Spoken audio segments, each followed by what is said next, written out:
7월 10일 법률방송 로투데이 시작하겠습니다. 첫 소식입니다. 박근혜 전 대통령 탄핵 심판 당시 기무사가 작성한 계엄령과 위수령 계획 문건 사건이 완전히 새로운 국면을 맞았습니다.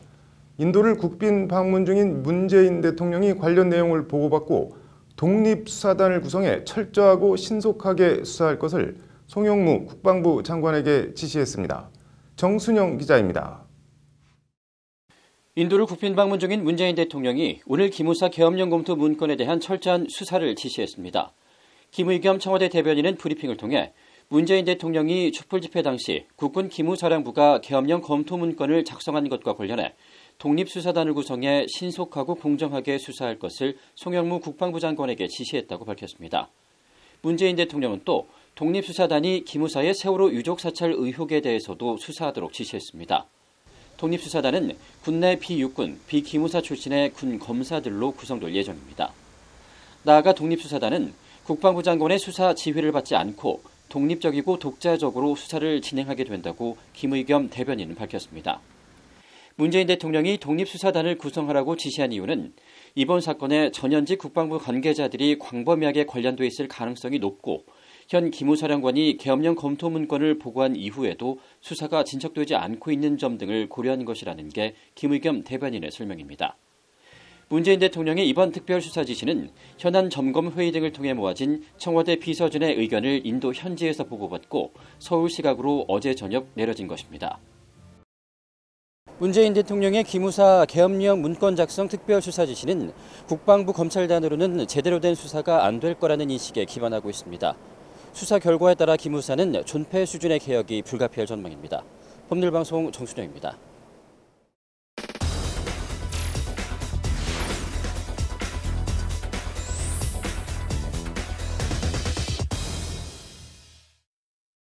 네, 문재인 대통령의 기무사의 계엄령 검토 문건 작성 특별 수사 지시 얘기 더 해보겠습니다. 이슈플러스 정순영 기자 나와 있습니다. 정 기자, 해외 순방 중에 국내 사안에 대한 특별 수사 지시 어떻게 보면 상당히 이례적인데 뭐 배경이나 뒷얘기가 좀 나온 게 있나요? 네, 일단 이 사안이 가진 위중함, 심각성, 또 폭발력 등을 감안을 해서 국방부와 청와대 참모진이 아주 신중하고 면밀히 들여다봤다라는 게 청와대 관계자의 말인데요. 관련 내용을 인도 현지에 가 있는 대통령에게 보고를 했고 대통령도 순방을 다 마친 뒤 돌아와서 지시를 하는 것은 좀 너무 지체된다라고 판단하는 것 같다면서 그래서 현지에서 바로 지시를 내린 것이라는 게 관계자의 말입니다. 네. 뭐 독립수사단이라고 했는데 어떻게 구성되고 운영되는지 얘기가 구체적으로 나온 게 있나요? 네, 청와대는 이번 독립수사단은 강원랜드 채용비리 외압을 수사했던 검찰의 독립수사단 운영 방식을 준용을 해서 이번에도 마찬가지로 구성을 했다라고 설명을 했는데요. 독립수사단의 보고 체계와 운영과 관련해서는 국방부 장관이 독립수사단 단장을 지명하게 될 테고 그 단장이 독립수사단을 구성해서 수사를 진행하는 동안 누구에게도 보고하지 않고 지휘받지 않고 독자적으로 판단하고 독립적으로 수사를 진행하는 방식이 될 것이라는 게 청와대 관계자의 설명입니다. 한마디로 일단 독립수사단이 구성이 되면 누구의 지휘나 간섭을 받지 않고 독자적으로 소신껏 수사할 수 있도록 하겠다는 것이 청와대의 구상이자 의미입니다. 네, 뭐 수사 대상은 어떻게 될까요? 일단 문건 작성 당시에 조현천 기무사령관과 한민구 국방부 장관 또 김관진 청와대 국가안보실장 등 당시 군 최고 라인을 포함한 실무진들까지 광범위하게 조사를 벌일 것으로 예상이 됩니다. 관련해서 군인권센터가 오늘 조현천 전 기무사령관을 군사반란 예비 음모 혐의 등으로 검찰에 고발을 했죠. 네, 기무사 계엄령 문건 의혹을 처음 제기했었죠. 이 군인권센터가 조현천 전 기무사령관과 또 소강원 기무사 참모장 등 2명을 내란 예비 음모 및 군사 반란 예비 음모 혐의로 오늘 오전에 서울중앙지검에 고발을 했다고 밝혔습니다. 기무사 계엄령 문건은 박근혜 친위 쿠데타 기획이라는 게 군인권센터의 주장인데요. 군인권센터는 그러면서 문건 공개 후에도 증거를 인멸할 수 있는 위치에 있는 소강원 참모장 등에 대한 강제적인 수사를 하자는 군 검찰이 향후 수사를 잘 이끌어갈 수 있을지 의심스럽다라면서 민간 검찰에 고발장을 제출한 이유를 밝히기도 했습니다. 네, 뭐 군 입장은 나온 게 있나요? 송영무 장관이 오늘 오후에 네. 기자회견을 열고 입장을 밝혔는데요. 기무사 계엄령권에 대해서 깊은 유감을 표하고 네. 국방부 차원의 특별수사단을 구성해서 최단시간 내에 수사단장을 임명해서 엄정하게 수사를 하겠다라고 입장을 밝혔습니다. 네. 송영무 장관은 그러면서 수사 종료까지 일체 보고도 받지 않고 법 위반 사항이 발견될 시 엄정하게 조치하겠다라고 강조를 하기도 했습니다. 네, 뭐 유신 군사 정권도 아니고 세계가 극찬한 평화적인 촛불 집회에 위수령이나 계엄령을 발동해서 군 병력을 동원해서 진압을 할 생각을 했다는 것 자체가 좀 그러네요. 수사 경과 면밀히 지켜봐야겠네요. 오늘 잘 들었습니다.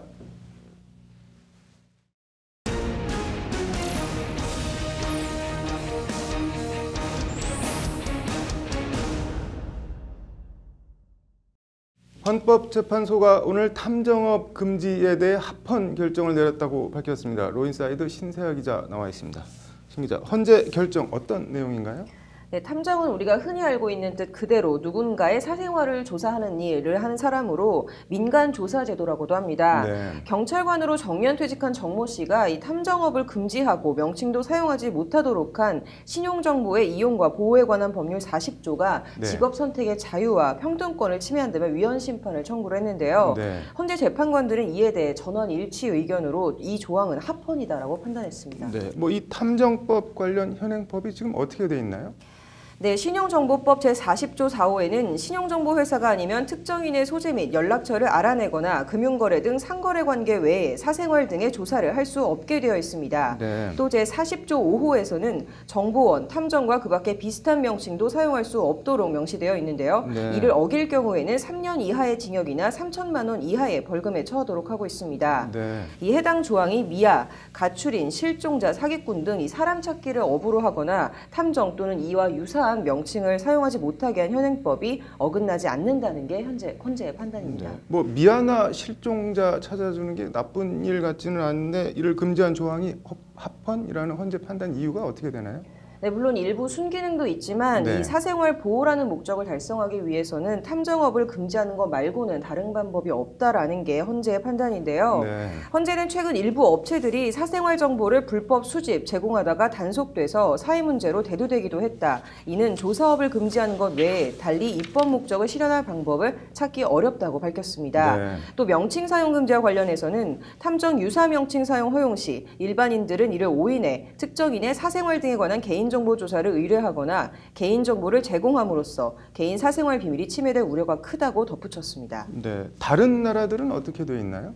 네, 일단 탐정업은 이 OECD 국가 중에 우리나라를 제외한 모든 국가에서 허용을 하고 있습니다. 네. 미국 같은 경우에는 주마다 차이가 좀 있긴 하지만 통상 수사 경력이나 또 3년 이상의 조사 보전 경력이 있으면 네. 탐정 면허 시험에 응할 수가 있고요. 또 일본 같은 경우에는 신고만 하면 이 탐정업을 할 수가 있습니다. 네. 뭐 우리나라는 현황 같은 게 따로 있나요? 네, 우리 국내 같은 경우에는 탐정연합회나 연구학회 등에 소속된 이 회원들만 한 4,000명 정도 된다고 하는데요. 네. 전현직 경찰부터 뭐 행정사, 군인 등 또 구성원들도 굉장히 다양하다고 합니다. 네. 그 밖에 이른바 흥신소라고 이 사실상 사설 탐정업을 하는 업체들도 분명히 존재를 하고 있는데요. 네. 무조건 하지 못하게 막을 게 아니라 일정한 자격 요건을 갖춘 경우에 탐정업을 할 수 있도록 양성화시켜야 된다는 목소리도 있습니다. 네. 네, 현재 국회 이 공인탐정 법안 등 이 탐정업을 도입하는 내용의 법률안을 이 대한민간조사협회와 경찰청이 함께 발의해서 심사 중인데요. 네. 이번 헌재 판결도 탐정 허용 여부는 입법으로 해결하라는 의견이니만큼 이 탐정업 양성화 문제는 결국 국회에 달려 있다는 의견도 있습니다. 네. 뭐 이 공인 탐정 제도가 문재인 대통령 대선 공약이라고 하던데 현 정부에서 탐정제가 도입될지 궁금하네요. 오늘 잘 들었습니다.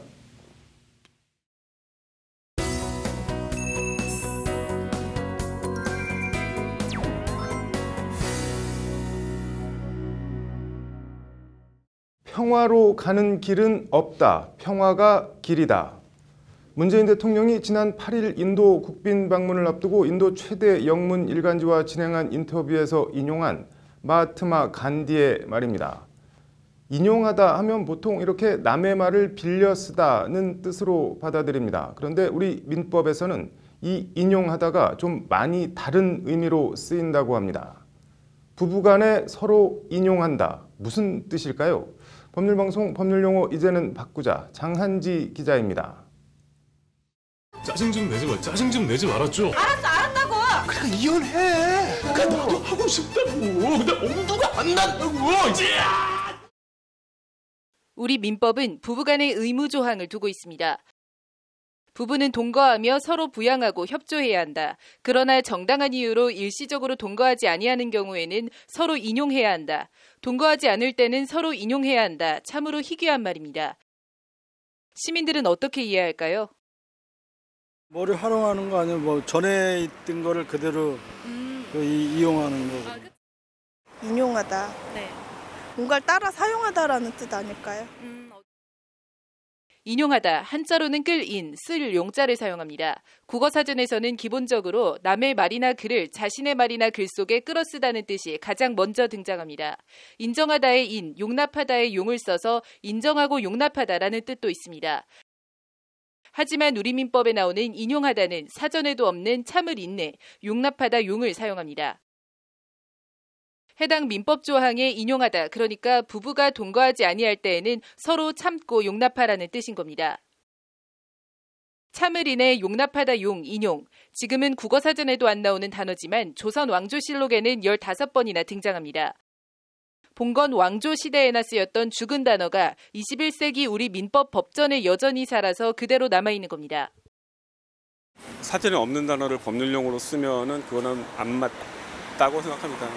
아니면 차라리 그냥 뭐 참고 뭐 받아들인다라고 쓰던지. 더 큰 문제는 같은 인용이라는 단어가 민법에서는 서로 다른 의미로 혼동돼 쓰인다는 점입니다.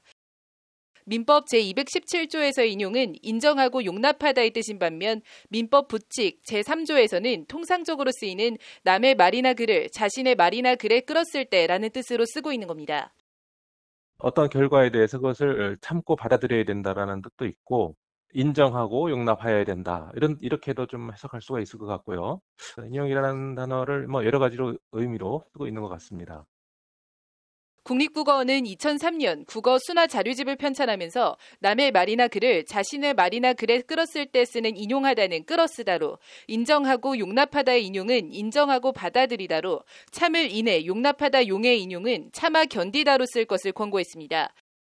하지만 말 그대로 권고에만 그쳤을 뿐 바뀐 건 없습니다.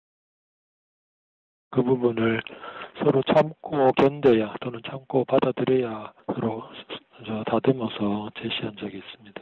사전에 없는 말들을 꽤 쓰고 있죠. 법률 용어 중에는. 5년 전 법무부는 부부간의 조항에 등장하는 인용을 어려운 한자어로 선정했습니다. 그러나 민법에는 아직 동거하는 부부는 서로 인용한다는 납득할 수 없는 말로 여전히 남아 있습니다. 법률방송, 법률용어 이제는 바꾸자 장한지입니다. 만취해 길바닥에 쓰러져 있는 20대 여성을 지나가던 60대 남성이 택시에 태워 모텔로 데려가 성폭행했습니다. 어느 정도 처벌이 적당하다고 생각하시는지요? 오늘의 판결은 만취 여성 준강간 얘기입니다. 68살 A씨는 지난해 9월 29일 밤 11시 반쯤 부산 사상구의 한 도로에 쓰러져 있는 20대 여성을 발견하고 이 여성을 택시에 태워 9km 정도 떨어진 모텔로 데려가 성폭행했다고 합니다. 무슨 배짱인지 A씨는 성폭행 후에도 도망하거나 하지 않고 모텔에서 이 여성과 그냥 같이 잤다고 합니다.